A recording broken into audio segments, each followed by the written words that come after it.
إن الحمد لله نحمده ونستعينه ونستغفره ونعوذ بالله من شرور أنفسنا ومن سيئات أعمالنا من يهده الله فلا مضل له ومن يضلل فلا هادي له أشهد أن لا إله إلا الله وأشهد أن محمدا عبده ورسوله قال تعالى يا أيها الذين آمنوا اتقوا الله حق تقاته ولا تموتن إلا وأنتم مسلمون وقال تعالى يا أيها الناس اعبدوا ربكم الذي خلقكم من نفس واحدة وخلق منها زوجها وبث منهما رجالا كثيرا ونساء واتقوا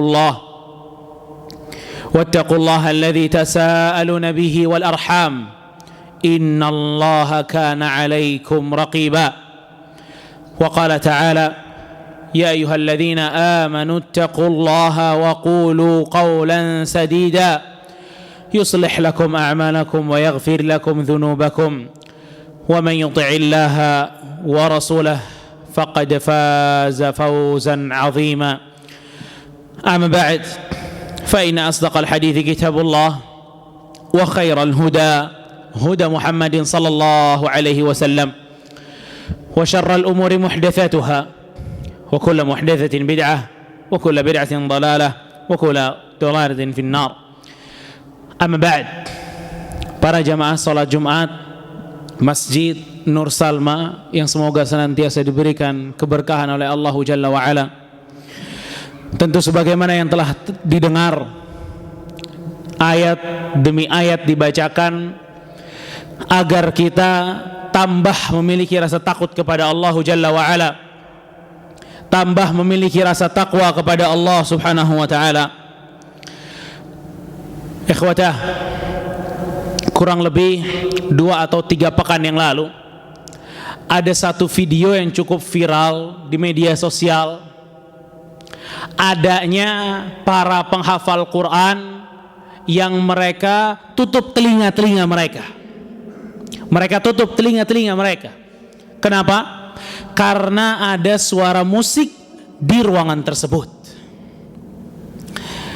Video yang cukup indah ini banyak dikomentari. Mulai dari orang-orang yang banyak ditokohkan sampai manusia atau masyarakat biasa. Komentar pun bermacam-macam. Ada yang baik, ada yang nyinyir, ada yang mengatakan salah pendidikan, ada yang mengatakan lebay, dan berbagai komentar yang lain. Tapi saya harapkan seorang muslim mengambil sikap yang tepat dalam masalah hal ini. Apa yang dilakukan para santri penghafal Quran tersebut bukan pertama kali. Karena ternyata Ibnu Umar radhiyallahu taala anhuma, beliau sedang berjalan bersama muridnya Nafi' Maula bin Umar rahimahullah. Mereka berjalan berdua. Pada saat mereka sedang berjalan berdua, ada salah satu pengembala, bukan main musik, bersiul. Ibnu Umar tutup telinganya sambil berjalan dan bertanya kepada Nafi', hal sami'ta syai'an? Masih ada suaranya? Sampai menjauh dari suara tersebut. Lalu Ibnu Umar membuka telinganya lalu mengatakan, laqad ra'aitu Rasulullah sallallahu alaihi wasallam, saya sudah pernah lihat Rasul sallallahu alaihi wasallam mendengar hal seperti itu dan melakukan hal seperti ini. Ditutup kupingnya. Jadi para santri itu bukan muslim pertama yang kayak gitu, bukan. Justru para sahabat mereka yang pertama seperti itu. Bahkan kata Ibnu Umar, Rasul pernah kayak gitu. Ikhwatah, kata Al-Imam Al-Khattabi rahimahullahu ta'ala, bahwa yang didengar itu hanya siulan saja, bukan musik. Lalu bagaimana dengan musik? Bagaimana dengan alat musik yang dimainkan? Itu memang sikap seorang muslim gak denger musik. Di dalam Al-Quran terdapat 5 ayat yang mengharamkan musik. Di dalam hadis ada 14 hadis sahih yang mengharamkan musik. Di perkataan para sahabat ada 20 perkataan sahabat yang mengharamkan musik. Dan di antara ijma' kesepakatan para ulama ada 30 kesepakatan para ulama yang mengharamkan musik. Perlu basa-basi lagi masalah musik. Ikhwatah, para jamaah kaum muslimin yang dimuliakan oleh Allah Subhanahu wa taala. Di dalam surat Luqman ayat ke-6, Allah Subhanahu wa taala berfirman, "Wa minan nas may yashtari lahwal hadits liyudilla an sabilillah bighairi ilmin wa yattakhidhaha huzwa ulaika lahum adzabun muhin." Kata Allah, di antara manusia ada yang membeli lahwal hadits, perkataan-perkataan gak berguna. Perkataan yang tidak berguna ini, kata Allah, menyesatkan orang dari jalannya Allah Subhanahu wa taala. Itu kata Allah.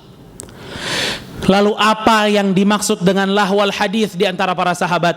Muridnya Rasul sallallahu alaihi wasallam yang melihat sendiri ayat ini turun kepada Rasul sallallahu alaihi wasallam.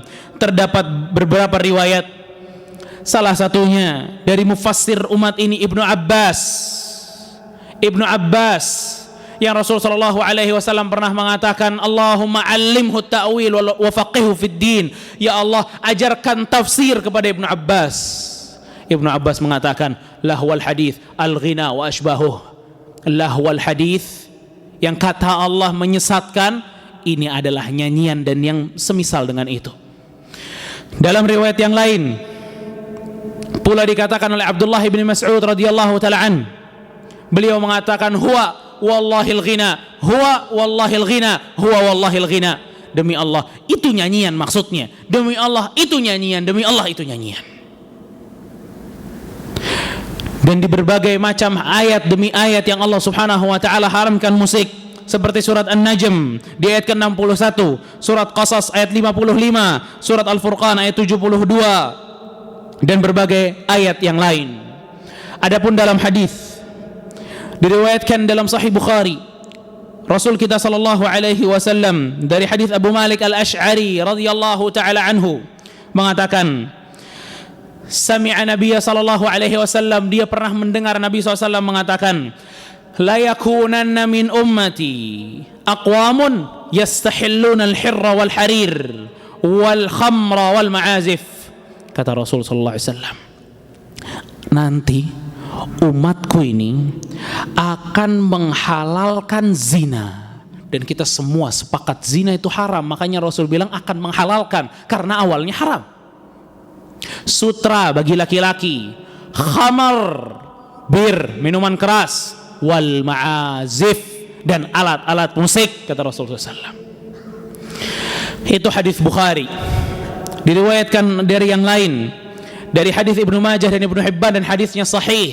Hadis ini jamaah, jika kita mendengarnya, kita melihat bagaimana perkataan Rasul sallallahu alaihi wasallam real di hadapan kita. Rasul sallallahu alaihi wasallam mengatakan, la yashrabanna an-nasun min ummatil khamra yusammunaha bighairi ismiha. Kata Rasulullah SAW, di umatku akan ada orang yang suka minum khamar, tapi enggak dinamain dengan khamar lagi, beda-beda namanya, dibikin bagus namanya, dibikin indah namanya. Lalu apa kata Rasulullah? Yu'zafu ala ru'usihim bil ma'azif wal mughanniyat. Dan kalau mereka lagi minum, kata Rasul, mereka ditemenin sama musik dan biduan-biduan wanita. Allahu Akbar. Yakhsifullahu bihimul arda wa yaj'al minhum qiradata wal khanazir. Allah akan menamkan mereka dan akan mengganti mereka menjadi kera dan babi. Hadis sahih diriwayatkan Ibnu Majah dan yang lainnya. Ikhwatah, ancaman Rasul sallallahu alaihi wasallam untuk musik itu enggak asing di antara para sahabat. Para sahabat itu bukan cuma satu yang ngebawain hadis tentang musik. Banyak dari para sahabat membawakan hadis tentang haramnya musik.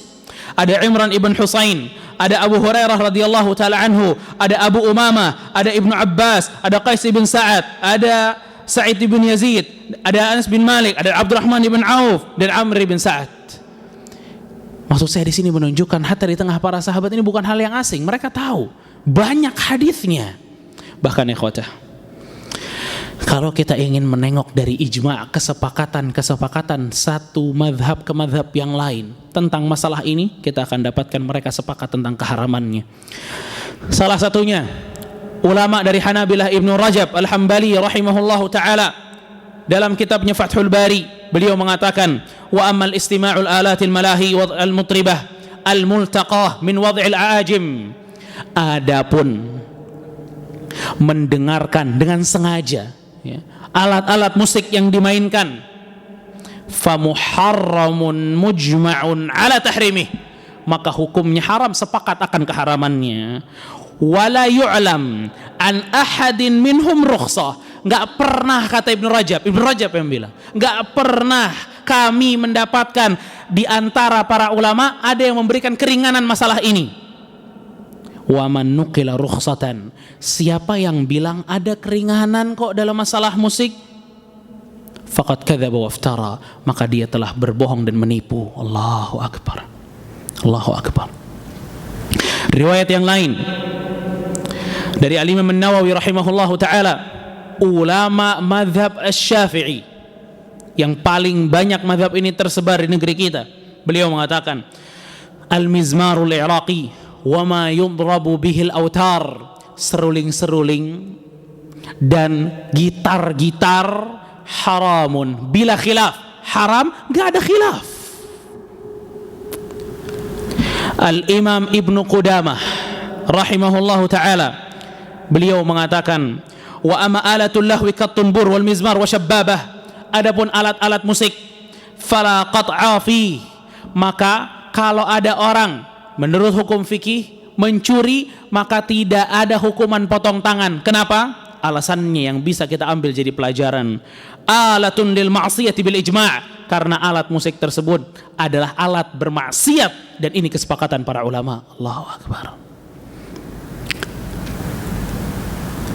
Al-Imam Al-Baghawi, Al-Imam Al-Haytami Asy-Syafi'i, beliau juga mengatakan, hadhihi kullaha muharramah bila khilaf, semua alat musik tersebut muharramah bila khilaf, haram, gak ada khilafnya di situ. Wa man haka khilafan, siapa yang mengatakan di dalamnya ada khilaf, faqad ghalata aw ghalaba alaihi al-hawa, maka dia telah salah atau dia memang mengikuti hawa nafsunya. Aqulu qawli hadza wa astaghfirullahu li wa lakum.